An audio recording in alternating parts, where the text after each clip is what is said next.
நம்ம எல்லாரும் நினைச்சிருப்போம், என்னடா நம்ம தாத்தா பணக்காரங்களா இருந்தா நம்ம அப்பா பணக்காரனா இருப்பாரு, அப்பா பணக்காரனா இருந்தா நம்மளும் பணக்காரனா ஆயிருக்கலாம், நம்ம இந்த மாதிரி வேலை பார்த்து கஷ்டப்பட வேண்டியதே இல்லையே நம்ம யோசிச்சிருப்போம்.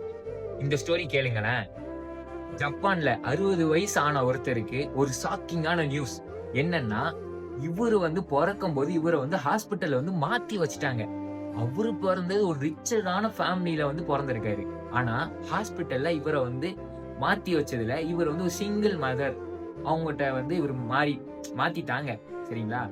இதுல அவரு கஷ்டப்பட்டு, கஷ்டப்பட்டு வாழ்க்கை ஃபுல்லா கஷ்டப்பட்டு 60 வயசு வர இப்போ ஒரு நிலைமையில இருக்காருன்னு வச்சுக்கோங்களேன். ஆனா, இன்னொரு பையன், அதாவது மாத்தி வச்சாங்கல்ல, அந்த பையன் அவரு அப்படியே அவங்க வந்து ஆல்ரெடி ரிச்சான ஃபேமிலி. அந்த ஃபேமிலில அப்படியே இருந்து அவரு இப்போ ஒரு பெரிய பிசினஸ் மேனா ஆயிட்டாரு. இத அந்த 60 வயசுல கேட்ட அவருக்கு எவ்வளோ ஷாக்கா இருக்கும்.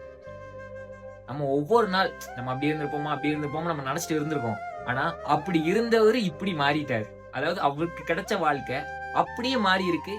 அந்த ஹாஸ்பிட்டல் பண்ண ஒரு தப்புனால. பாத்துக்கோங்க. யார் நெனச்சாலும், யார் வாழ்க்கையனாலும் எப்படினாலும் மாத்தலாம்.